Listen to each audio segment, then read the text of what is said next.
It had all the hallmarks of a Saturday morning cooking show, award-winning chef to boot, but the familiarity belied what was to be an extraordinary culinary experience. With an audience of journalists looking on, the world's first test tube burger went under the cooking and taste test. It passed muster, just. Not quite like meat, but not bad for something grown in a lab out of cow cells. Surprisingly, the surface was quite crunchy. It was really a bite to do, and that's where most of the flavor was. The inside was juicy, and I would say it gives you the feeling of a normal meat, but the taste wasn't as intense as a normal piece. Quietly proud, the scientist-turned-chef who devoted his work in recent years to producing what some have already dubbed the Frankenburger, cultured beef which he believes will solve some of the world's food and environmental problems. The World Health Organization estimates that in 2050 demand for meat is appreciably higher than it is right now.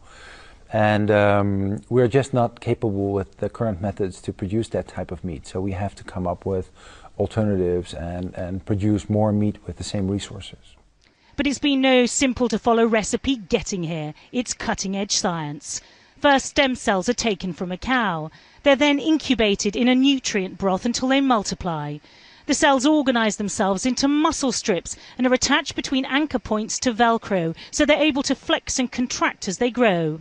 The strips have 4 ingredients added: breadcrumbs, caramel, red beetroot juice and saffron. They're then minced and added to lab-grown animal fat to form the burger. Taking the bill for producing these so far to over £200,000. But it's not the cost putting some diners off placing an order, but the thought of where lunch has come from. It's definitely a frightening prospect, meat being made in the lab. For me, it's something that I wouldn't dream of eating. I'd be interested in trying it, but I definitely wouldn't order it off the menu. I've got no concerns about it being manufactured in the laboratory, and I'd be interested to taste it.